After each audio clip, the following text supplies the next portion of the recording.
Reading now an article from the San Jose Mercury News of Wednesday, March 19, 1986. It's an LA Times story headlined, Ex-Vatican Financier Convicted in Murder. Subheaded, God's Banker is Sentenced to Life for Ordering Milan Lawyer's Slaying. It reads, Dateline Rome, by the way, it reads, Michele Sindona, the former Italian financier who was once known as God's Banker because of his close relations with the Vatican, was convicted Tuesday of ordering the murder of a Milan lawyer and sentenced to life imprisonment. A Milan court found Sindona, 65, and Robert Venitucci, 63, of Eastport, New York, guilty of taking part in the murder of Giorgio Ambrosoli, a court-appointed lawyer who was liquidating Sindona's crumbling bank empire. Ambrosoli was shot outside his Milan home in 1979. A hitman identified as William Arrico of Valley Stream, New York, was accused of doing the actual shooting for a $50,000 fee paid by Sindona, according to court testimony. Venitucci acted as a go-between, testimony indicated. Arrico, a convicted bank robber, died while trying to escape from a federal prison in New York in 1984. By the way, to interrupt, he died after jumping supposedly 9 floors to escape from the prison. Sindona already was serving a 25-year federal sentence in the United States for fraud in the biggest bank failure in American history, that of the Franklin National Bank of New York. He had gained control of Franklin National and diverted its assets in a complex swindle that led to the bank's collapse in 1974. He tried to escape the U.S. sentence by staging a fake kidnapping, allegedly with help from organized crime figures, and even endured a deliberate gunshot wound in the leg to make the phony abduction look real. A federal court in New York sentenced him to 25 years in the bank fraud. Under a new U.S.-Italy extradition treaty, Sindona was returned to Italy in 1984 and tried first for fraud in the collapse of his Italian Banca Privata Italiana, for which he was sentenced to 15 years in jail, and then for planning the Ambrosoli murder. Under the treaty, Sindona may be returned to a U.S. federal prison to serve out the remainder of his sentence in the Franklin National case, if the United States requests it, or begin serving his 2 sentences in Italy. In prosecution testimony at the Milan murder trial, Sindona was said to have been attempting to revive his fortunes in Italian business in the late 1970s, and feared that Ambrosoli, with his liquidator's expertise, would expose his manipulations in the Banca Privata Italiana case. The flamboyant financier once was close to the Vatican's Institute for Religious Works, also known as the Vatican Bank, and became known as God's Banker because of his dealings on the Vatican's behalf. The connection put him in close contact with his successor as God's Banker, Roberto Calvi, of the now-defunct Banco Ambrosiano. And 2 days after that, from an article from the San Jose Mercury for March 21st, 1986, again, rather recent history here, the headline is, Sindona Falls into Coma, Poisoning Suspected. Dateline Voghera, Italy, an AP Wire story. Imprisoned financier Michele Sindona fell into a deep coma Thursday, 2 days after being sentenced to a life term for ordering a murder, a doctor said. An Italian prosecutor and one doctor were quoted as saying poisoning was suspected because Sindona became ill while eating breakfast in Voghera prison, but the hypothesis has not been confirmed. However, Agence France-Presse reported that doctors said examination of his gastric juices, blood, and urine showed the presence of, quote, toxic substances. They did not identify the substance, but unconfirmed reports said it was cyanide-based. Dr. Francesco Nicrosini, director of Voghera Hospital, told the Associated Press the 65-year-old patient already was in a coma when he was brought to the private hospital from the maximum security prison. Dr. Luigi Pagliari, briefing reporters in the evening on the patient's condition, said an electroencephalogram which monitors brain waves was flat, indicating no brainwave activity. A prison chaplain gave Sindona the last rites of the Roman Catholic Church right after he collapsed, the Italian news agency ANSA said. The trial indictment charged Sindona with paying $50,000 to a Long Island, New York man to kill Giorgio Ambrosoli, the account examiner of the financier's collapsed banking group. Sindona was extradited to Italy in September 1984 from the United States, where he was serving a 25-year prison term for fraud in the Franklin National Bank scandal, the biggest American bank failure. Quote, his condition is very serious, Pagliari said, adding that the only improvement was a resumption of kidney function. A late afternoon bulletin had said Sindona's kidneys had failed. Acting State Prosecutor Francesco De Socio, who was investigating Sindona's case, told journalists, quote, we immediately made a hypothesis of poisoning, inasmuch as Sindona felt ill while eating, and the only substance that could provoke such symptoms so rapidly and immediately is potassium cyanide. When reporters later asked Pagliari about the possibility of cyanide poisoning, he replied only, quote, I am not authorized to speak about cyanide. So 2 days after his conviction in the Ambrosoli case, Sindona falls into a coma. Reading now 2 days later, this from the San Francisco Sunday Examiner and Chronicle of Sunday, March 23rd, 1986. A UPI story dateline Voghera, Italy headlined, Cyanide Kills Italian Bank Fraud Figure. Michele Sindona, mastermind of the biggest bank failure in U.S. history and the man who shook the Vatican's financial empire, died yesterday 3 days after swallowing cyanide in his prison cell. Officials said it was still not clear whether Sindona killed himself or was murdered. Military police armed with submachine guns and wearing bulletproof vests were stationed outside the morgue where Sindona's body was held awaiting an autopsy. Sindona, 65, died from cardiac arrest in mid-afternoon, hospital officials said. The medical certificate listed the cause of death as cardiocirculatory arrest consequent to anoxia, total deprivation of oxygen from poisoning, unquote. The 65-year-old Sindona had been kept alive by life support system since Thursday when he was rushed to the hospital from his prison cell in what doctors called an irreversible coma, unquote. The gray-haired financial wizard, once called the most successful Italian since Mussolini, unquote, swallowed the cyanide Thursday while drinking a cup of coffee. The poisoning occurred despite the fact that Sindona was under 24-hour guard at Voghera, a prison for women 35 miles south of Milan. He was the only male inmate. Note this last sentence. His meals were prepared under police supervision and served in sealed containers. So it would appear that perhaps the poison arrived via the pulling of some P2 strings here. Certainly would suggest that. Okay, the last of these series of small articles here is from the Sunday, March 23rd, 1986, San Jose Mercury News. Headline is, Financier at Center of Scandals Takes His Secrets to the Grave, a New York Times story. And skipping down to the middle of the article, which the first part just recaps all the stuff we've already talked about, Italian politicians and journalists were virtually unanimous in believing that Sindona held information that could have proved embarrassing to many influential Italians. Sindona himself had been quoted as saying, "They are afraid that I could reveal some very delicate information that they don't want divulged," unquote. It was still not known if Sindona was murdered or committed suicide. Well, at the very least, again, the prospect of certainly Sindona was a man who was probably pretty depressed at this point, but he himself had expressed fear, as we have discussed earlier, had expressed fear after his conviction that people would want to kill him.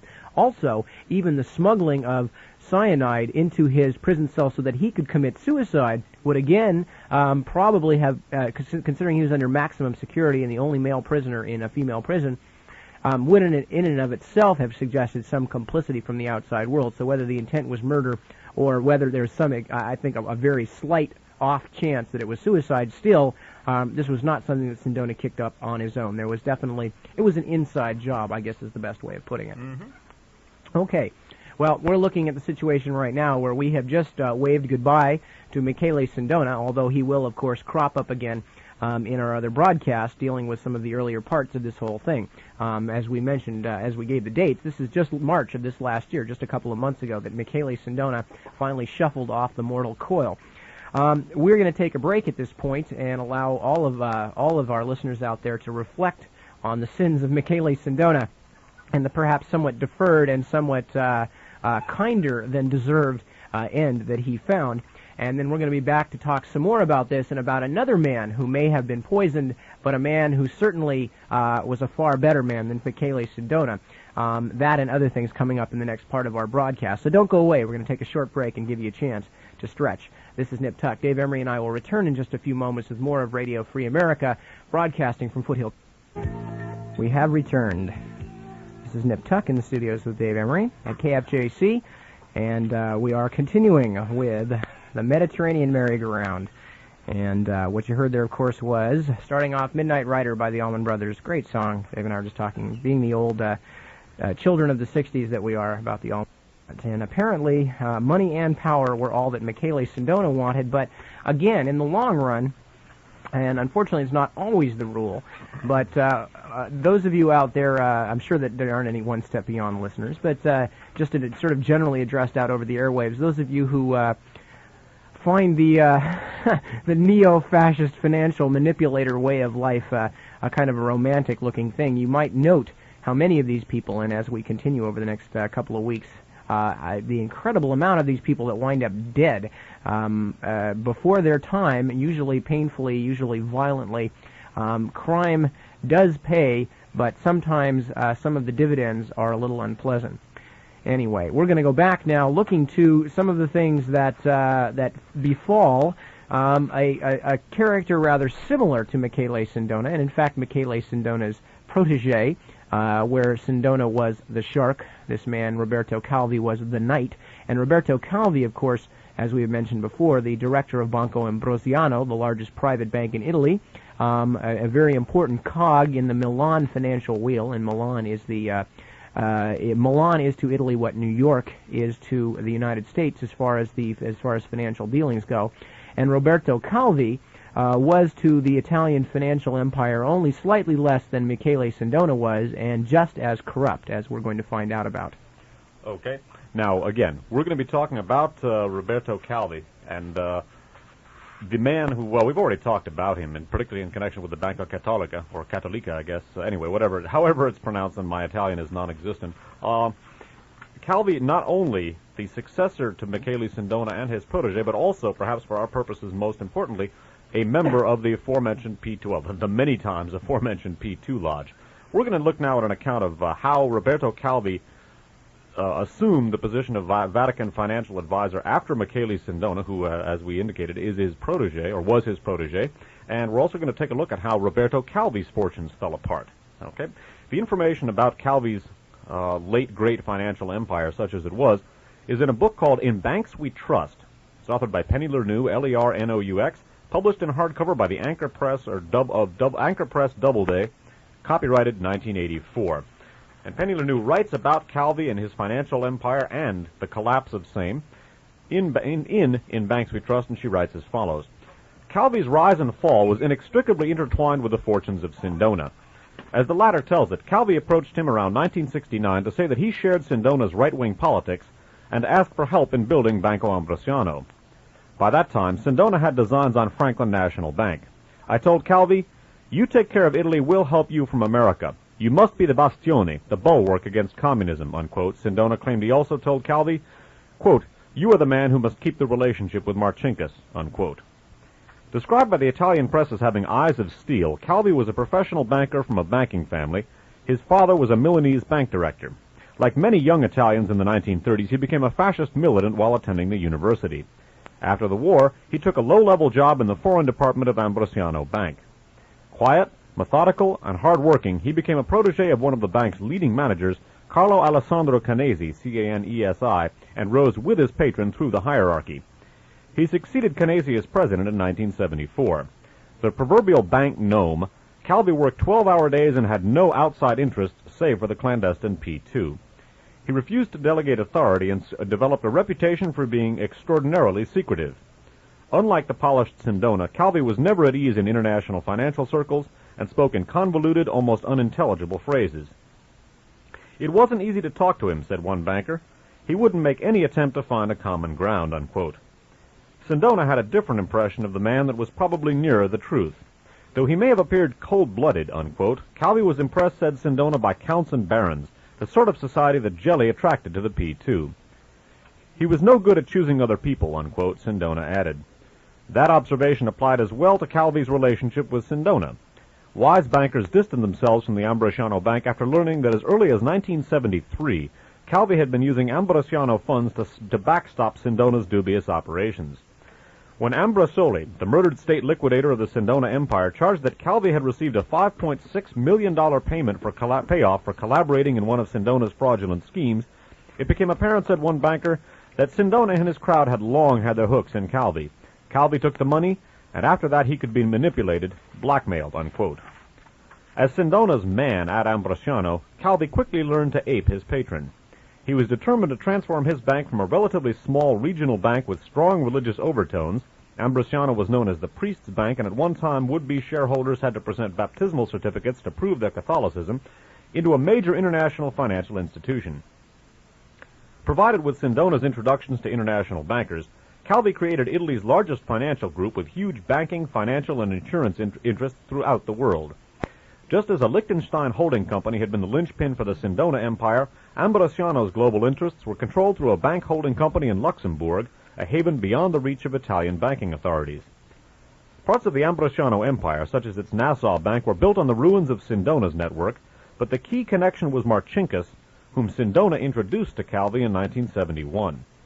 Marcinkus denied that he had ever had more than cursory dealings with either man, although the Vatican Bank acquired 1.6% of Ambrosiano's parent bank in Milan, and possibly more if, as the Financial Times speculated, it held any of the anonymous equity in the Luxembourg holding company. 32% of the company's bearer shares were owned by unknown investors.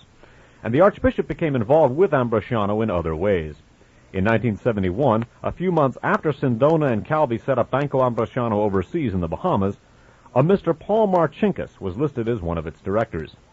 In return for Marcinkus's patronage, the Vatican Bank received 8% of the Nassau Bank stock and 4% of the Luxembourg holding company. Sindona and other Italian financial sources noted that the Vatican Bank was able to perform valuable services for Ambrosiano and other Italian banks, as, for example, moving funds out of the country, an operation forbidden to Italian banks. Sindona asserted that in return for such favors, Calvi's banks paid the Vatican an interest rate on its deposits that was 1 percentage point higher than other customers received. Vatican officials denied that the bank helped to export Italian funds. So again, Calvi moves basically into Sindona's vacated position as Vatican financial advisor. Note also, incidentally, that he was a fascist during World War II, as like Licio Gelli and others.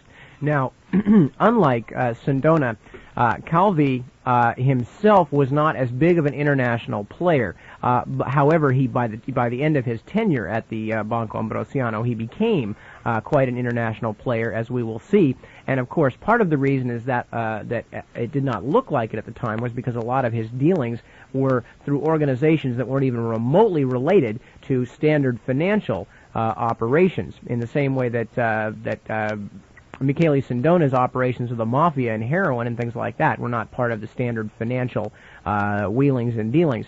But now, one of the reasons that Calvi is so important, and we're going to be continuing on within Banks We Trust in just a moment here, is not only, of course, his connection to Paul Marcinkus, but that it was the fact that his connections to Marcinkus, when, as we will see, the Banco Ambrosiano fell, it fell almost in conjunction with the toppling of the P2 Masonic Lodge, and all of this occurred right around the time leading up to the assassination attempt on Pope John Paul II. So Sindona's decline and fall had actually occurred in the late 1970s, but what we're seeing Calvi set up for is going to be basically the final crack, the straw that breaks the back of the Vatican's dealings with these international financiers, or at least as far as the case that we're studying goes. And it's Calvi's affiliation with Marcinkus that is going to be a large portion of what gets him into trouble, and what also leads the Italian investigators directly into the halls of the Vatican. So Calvi and his involvement is very, very important. Okay, continuing on with In Banks We Trust by Penny Lernoux. The Italian Central Bank began pressing Calvi to clean up Ambrosiano's financial mess in Latin America when a 1978 audit revealed huge gaps in the bank's overseas accounts. But the secretive and evasive banker, using political influence and bribes, managed to put off the reckoning until May of 1982.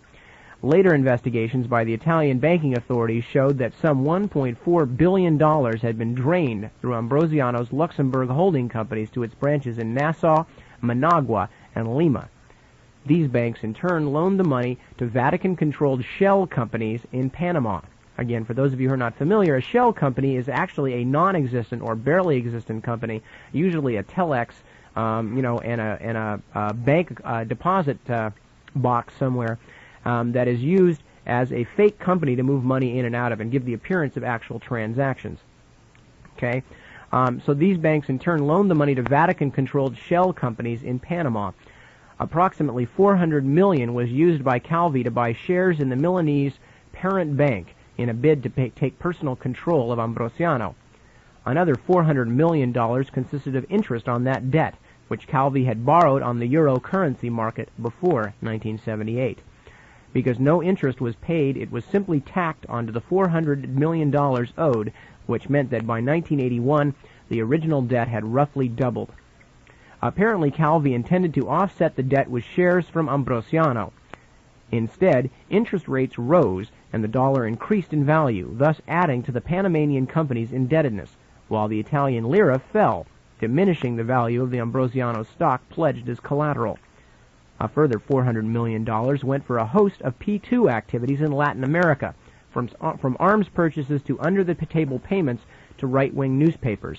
Let me just make that point again. This is a very important thing, and as Dave mentioned, now Roberto Calvi did have a history of being pre-war fascist in Italy. Licio Gelli, of course, in his context, the P2 was an overtly fascist organization. Now, we don't want to lose track in the middle of all these banks and swindles going on, that the fact that a large portion of this money and influence that was being accrued by people like Michele Sindona, Roberto Calvi, the P2, and Licio Gelli were being used for explicitly fascist activities, and that this money that was being channeled with the Vatican Bank's help, okay, which could never have happened without the Vatican Bank, was being channeled into these shell companies in Panama, and a lot of this money was ultimately making its way, as they mentioned, into arms purchases for right-wing governments and right-wing revolutionary movements, and under-the-table payments to right-wing newspapers, which those of you who read Death in Washington will know are a very important part of the political agenda for coups and revolutions and suppression of popular movements in Latin America. Yeah, the distinctions between some of the various functions of P2 are being made here primarily for organizational purposes. We're going to get into P2's Latin American and international dealings at great length in our next broadcast. Going on within banks we trust. Additional euro market borrowings by Calvi in 1981-82 increased the total debt to about $1.4 billion. In the last days before his death, Calvi tried to negotiate the sale of Ambrosiano stock at values well above the market price, apparently the reason for his trip to London. But if there was any deal in the works, Calvi died before it could be completed. The Vatican Bank was involved 4 ways in Calvi's venture. First, Marcinkus was a member of the board of directors of the Nassau subsidiary. Second, the Vatican Bank had borrowed $250 million from Ambrosiano's Lima subsidiary, Banco Ambrosiano Andino.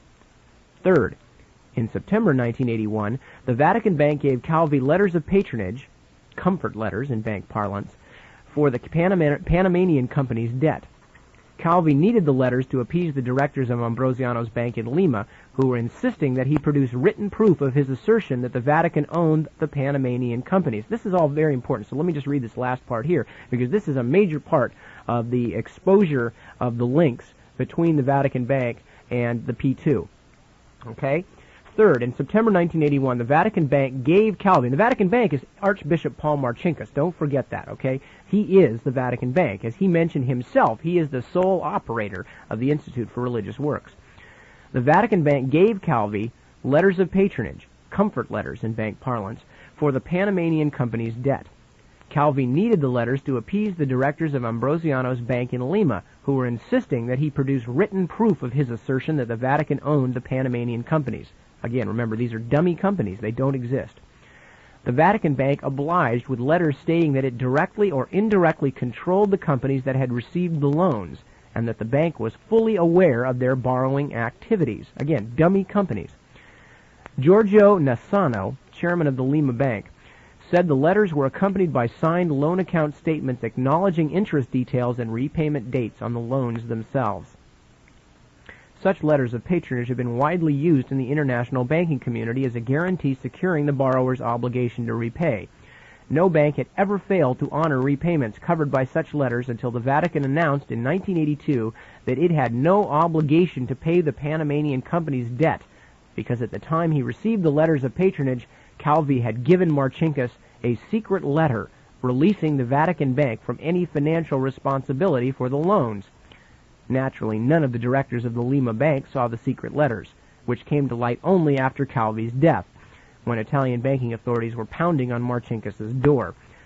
Parenthetically, I would have to wonder, as somebody who's been following this stuff for years, whether these letters in fact even existed until after Calvi's death.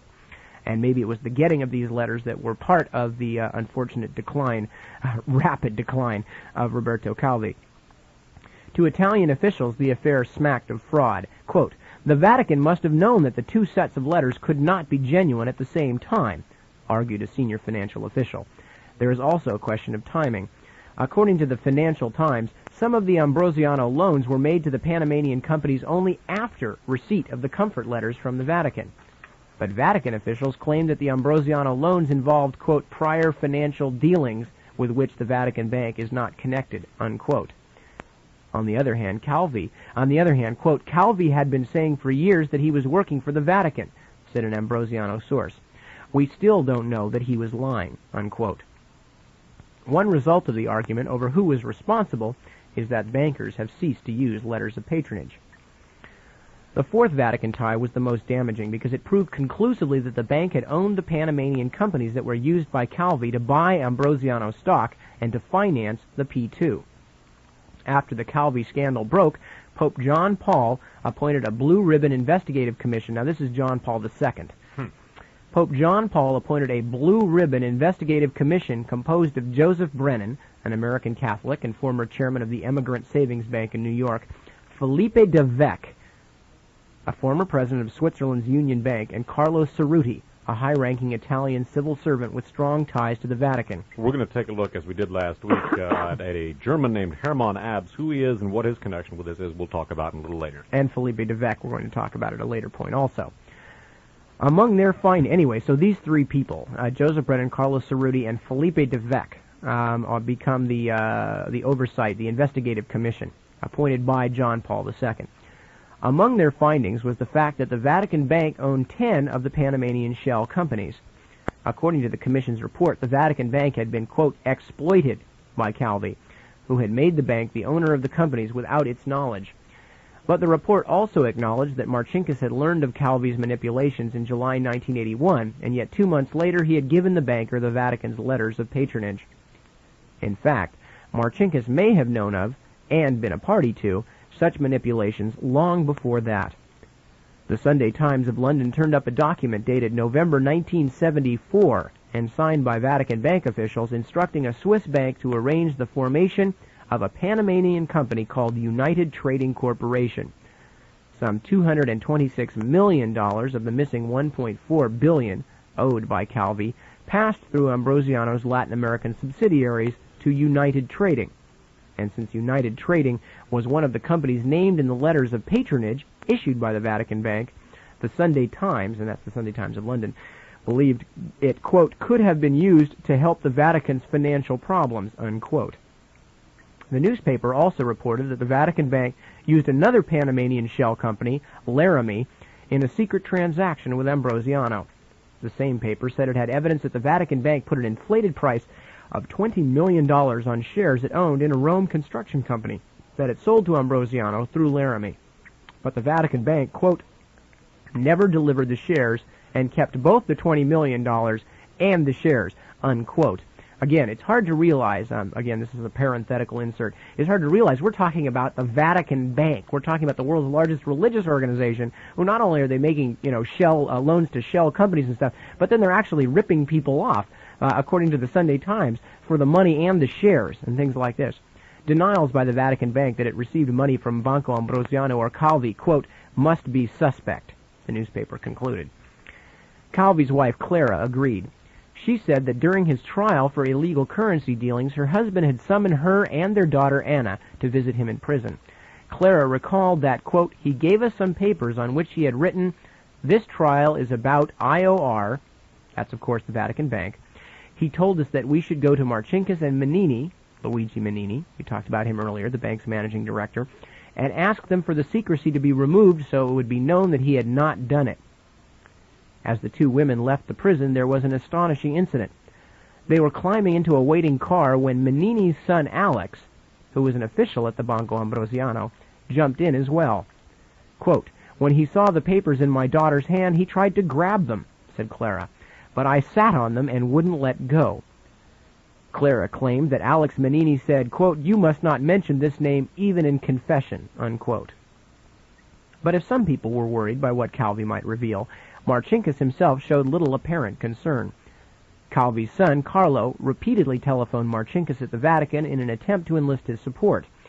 Eventually, the Archbishop responded, quote, tell your father don't bring up our problems with the bank, because they are his problems, unquote. Despite evidence to the contrary, the Vatican's report concluded that the Vatican Bank had no obligation for the $1.4 billion debt incurred by the companies. The problem with the investigative commission's report, said the Wall Street Journal. By the way, again, that investigative commission made up, among others, of Felipe de Vec and later on Herman Obbs. The problem with the investigative commission's report, said the Wall Street Journal, was that it raised more questions than it answered. One that any banker would have asked is why Marcinkus agreed to go on playing Calvi's game by issuing the letters of patronage, particularly after Calvi had been convicted of illegally exporting $26.4 million. Another is why Marcinkus did not inquire into the business of the Panamanian companies once he had learned that the Vatican Bank owned them. Or, as suggested by the Sunday Times, perhaps he did know. Yet another is why the Archbishop told the Italian press in October 1982, more than a year after learning that the Vatican Bank owned the Panamanian companies, that he had no knowledge of and, quote, nothing to do with their operations. As noted by Peter Hebblethwaite, a prominent writer on Vatican affairs, Marcinkus seemed to be afflicted with, quote, extraordinary blindness, unquote. So again, note I wouldn't say almost, I would say a numbing pattern of malfeasance and obvious collusion with the Vatican Bank, with all sorts of elements, not just in sort of ad hoc criminal schemes of its own, but with the mafia and a lot of other interests. And obviously, said Roberto Calvi had learned his business as Vatican financial advisor very, very well, and obviously Vatican Incorporated, proceeded apace and scarcely missed a beat here, despite the fact that the Il Crack Sindona and the Franklin National failure had deposited one financial advisor on the other side of the law, officially, and eventually, of course, on the other side of the grave. But notice business as usual with Vatican Incorporated, and a fairly rotten business that was. Now, just like Giorgio Ambrosoli, the court-appointed liquidator of the Sindona Empire, who was machine-gunned by Arrico, one of the bank investigators looking into Calvi's situation met a similar end. Returning now to In God's Name by David Yallop. Referring to the Superfin company, and one of a number of different companies set up by Calvi for these and Sindona for these very complicated machinations. Despite the fraudulent letter from Marcinkus and his Vatican Bank colleagues concerning the ownership of Superfin, despite the lies and evasions of Roberto Calvi, despite the help of his protector Licio Gelli, the central bank inspectors concluded a very lengthy report that a great deal was rotten in the state of Calvi's empire. From South America and using his own special code name, Gelli telephoned Calvi at his private residence. For Calvi, wallowing ever deeper in a mire of Mafia Vatican P2 dealings, the news was bad. Within days of Inspector Giulio Padalino handing in his report to Mario Sarcinelli, head of vigilance of the Bank of Italy, a copy of the full report was in Gelli's hands in Buenos Aires, courtesy of the P2 network. Gelli advised Calvi that the report was about to be sent from the Bank of Italy to the Milan magistrates, and specifically to a man Gelli feared would receive it, Judge Emilio Alessandrini, Alessandrini. Again, Calvi was teetering on the edge of exposure and total ruin. Emilio Alessandrini could not be bought. Highly talented and courageous, he represented for Calvi, Marcinkus, Gelli, and also Sindona a very serious threat. If he pursued this investigation with his customary vigor, then Calvi was certainly finished. Marcinkus would be exposed, Gelli would have lost the crucial assets that the continuing thefts from Ambrosiano brought him, and Sindona would be confronted with the most powerful argument yet for his immediate extradition from the United States.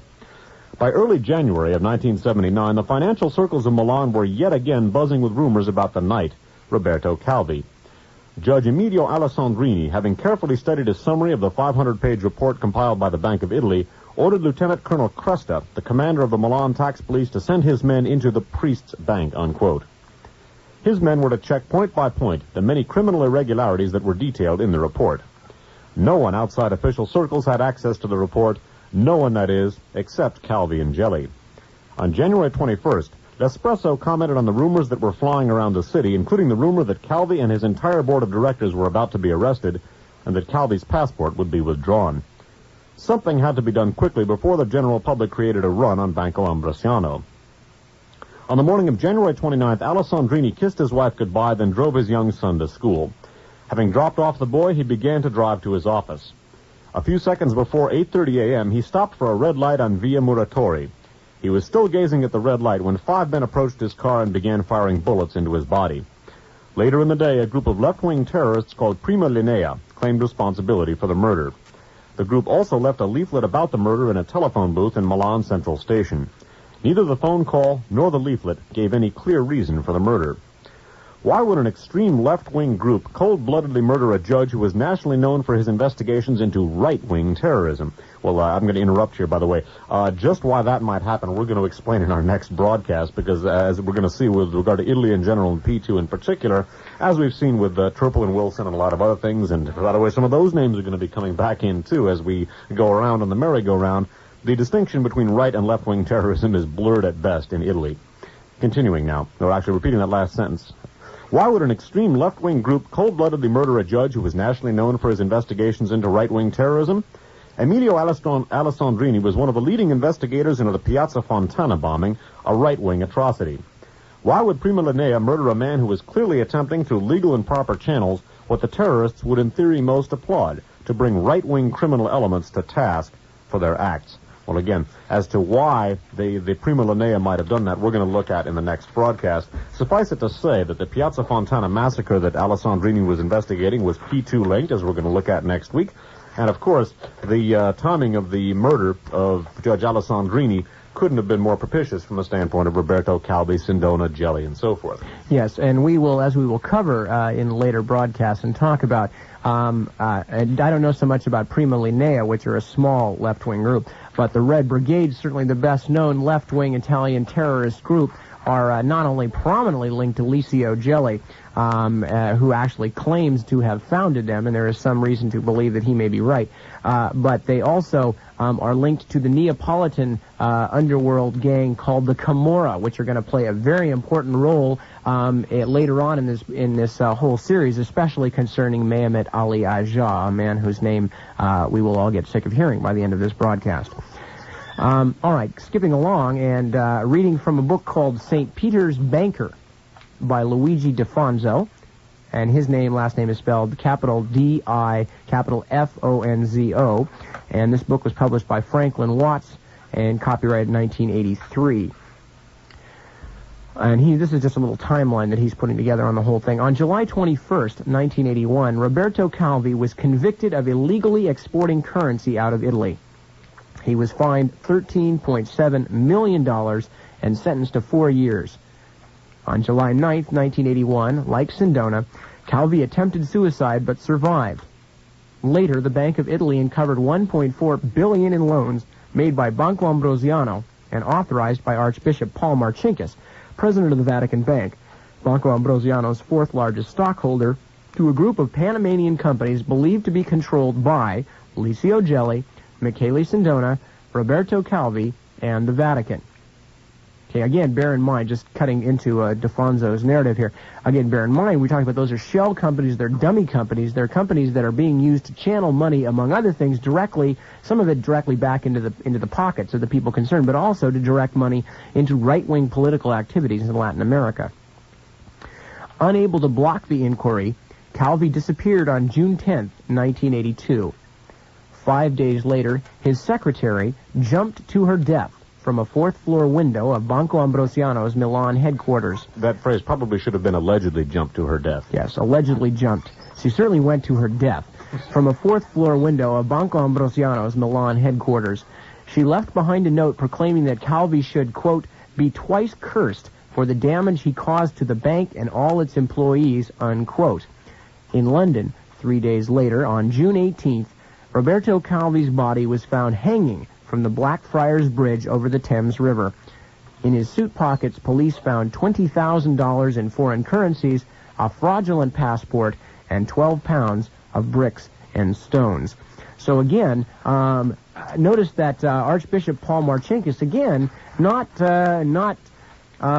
without some merit, referring back to the 1929 Lateran Treaty, Archbishop Paul Marcinkus, who is apparently, according to all sources, including the Sunday Times, is in this up to his shell-like ears is sitting pretty still in the Vatican bank, denying everything. The Vatican, John Paul II in particular, has brought in an investigative commission made up of people like Felipe de Vec, who we're going to talk about, with pretty doubtful political background, Vatican loyalists, and later on Hermann Abs, the Nazis' biggest banker. They have given the Vatican a clean bill of health, a rather suspect diagnosis. And meanwhile, people like Sindona and Calvi are dying, although, of course, at this point, Sindona hadn't died yet, and nobody is able to touch Archbishop Paul Marcinkus. And we might add that as of this point, as of today, Archbishop Paul Marcinkus is still in charge and is still sitting pretty in the Vatican. And is still managed to avoid arrest. He's hiding inside the Vatican, as we're going to take a look. It's generally conceded that if he were to step outside of Vatican City, he would be arrested forthwith. And that's purely, again, back to the 1929 Lateran Treaty, negotiated by, among others, Eugenio Pacelli and his brother with the fascist government of Italy, that made the Vatican exempt from normal Italian laws by making essentially a city-state of its own. Many aspects of the Lateran Treaty were recently repealed, about a year and a half ago. However, much of it is elements of it are still in effect. Now, again, notice what happens. Roberto Calvi's secretary goes out a window. Roberto winds up hanging, quote-unquote, a suicide, quote-unquote, although actually the verdict remains uncertain. It's not known whether he committed suicide. It has never been ruled whether he committed suicide or was murdered. You can make up your own mind. Nip and I have certainly made up ours, as did David Yallop and an awful lot of people who've watched the corpses begin to pile up as the Vatican Bank investigations proceed. Another name, very, very briefly, that we should mention here, we're going to be talking about this attempted killing in connection with the Banco Ambrosiano, is a man named Roberto Rossone. He was the, or Rossoni, I'm not sure how it's pronounced, R-O-S-O-N-E. He was the vice president of Banco Ambrosiano who survived an assassination attempt. We're going to talk about the guys involved in his assassination attempt, two men named Abruzzati and Giotto Levi, in connection with an arms and drug smuggling ring, also P2 linked, also linked to the shooting of the Pope, and that we'll talk about in a couple of weeks. Again, you can begin to see, those of you who may be new to our broadcasts, why we refer to this whole tangle as the Mediterranean merry-go-round. Before Dave reads the next article, I was going to mention that one group of people who are perhaps the most convinced that Roberto Calvi's death was not a suicide but a murder are his family, and they have been among the people who have provided the best evidence to investigators to suggest that it was not. But in fact, I think, if I remember correctly, within the last year, they got the case temporarily opened again, and then it was quickly quashed and put back on the burner again. I think the official verdict was that it could not be determined whether he'd committed suicide. They did a fluid autopsy, and then basically they said, well, we don't know. So, again, apparently the verdict is as up in the air as Calvi was when he was hanging from Blackfriars Bridge. At any rate, we're now going to take a look at the possible, and we feel certain murder of, in our opinion, and evaluating David Yallop's evidence, of Pope John Paul I, the former Albino Luciani, because this pope was going to attempt to do what Judges Alessandrini and Ambrosoli were going to do, what the murdered police chiefs Varisco and Giuliano were attempting to do, which is to bring the whole Vatican Mafia P2 axis under control. And we use the term axis advisedly here in light of the links going back to the rat line and so forth. Now, Albino Luciani, when he was the Cardinal of Venice, had come across the evil machinations, is the only way to put it, by the Vatican Bank and Messieurs Sindona and Calvi, when the aforementioned Banca Cattolica di Veneto, with which Luciani had a great deal of, basically he had an account in it, and that bank was very much connected with his diocese, and with some pet projects that Luciani had going. Basically, this bank was very callously appropriated and in a very suspicious and possibly illegal manner definitely illegal manner by the Vatican Bank. And the point of this being that Albino Luciani, when he was Cardinal of Venice, basically ran across, he ran afoul of the whole Marcinkus-Sindona-Calvi axis early on. This, among other things, prompted an investigation by Luciani.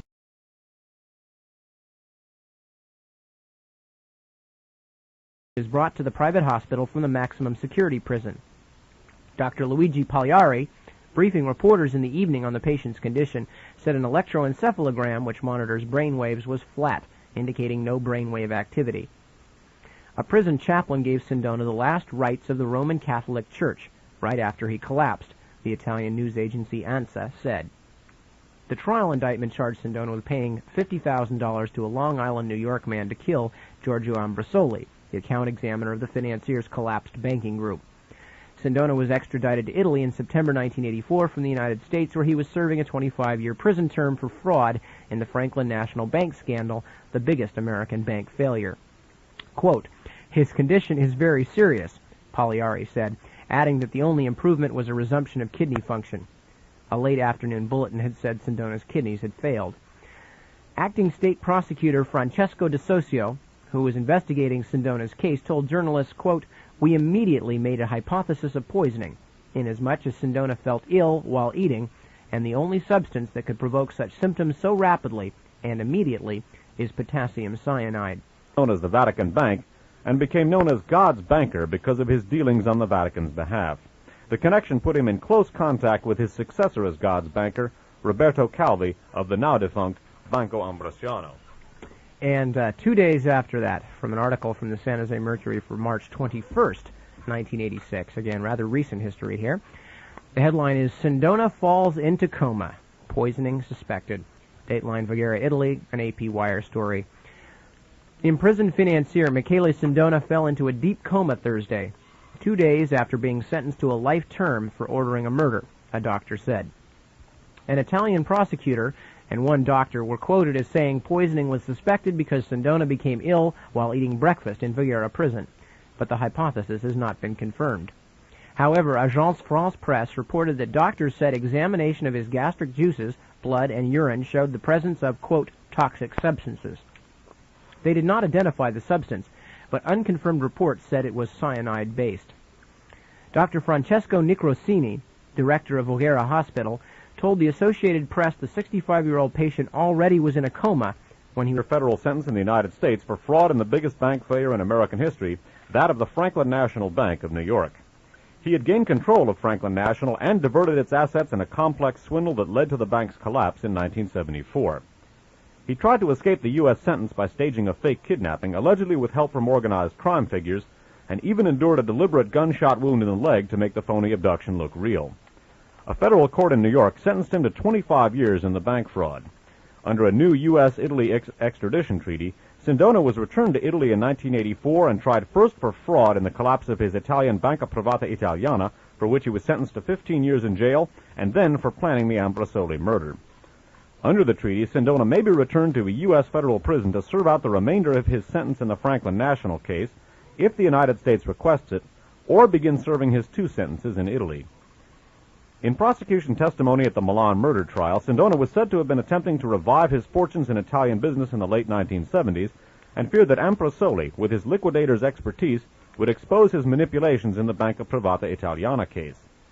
The flamboyant financier once was close to the Vatican's Institute for Religious Works, also known.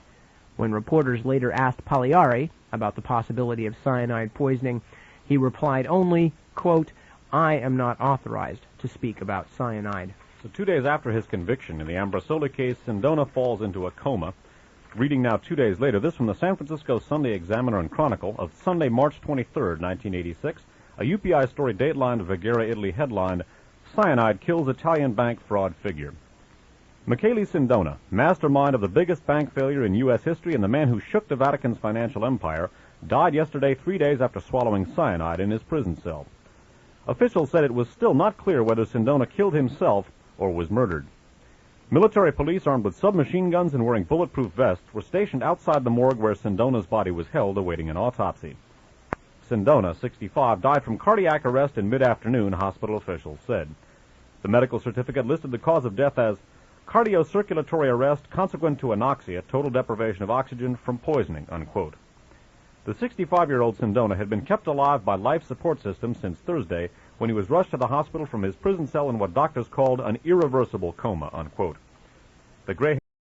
Reading now an article from the San Jose Mercury News of Wednesday, March 19, 1986. It's an L.A. Times story headlined, Ex-Vatican Financier Convicted in Murder.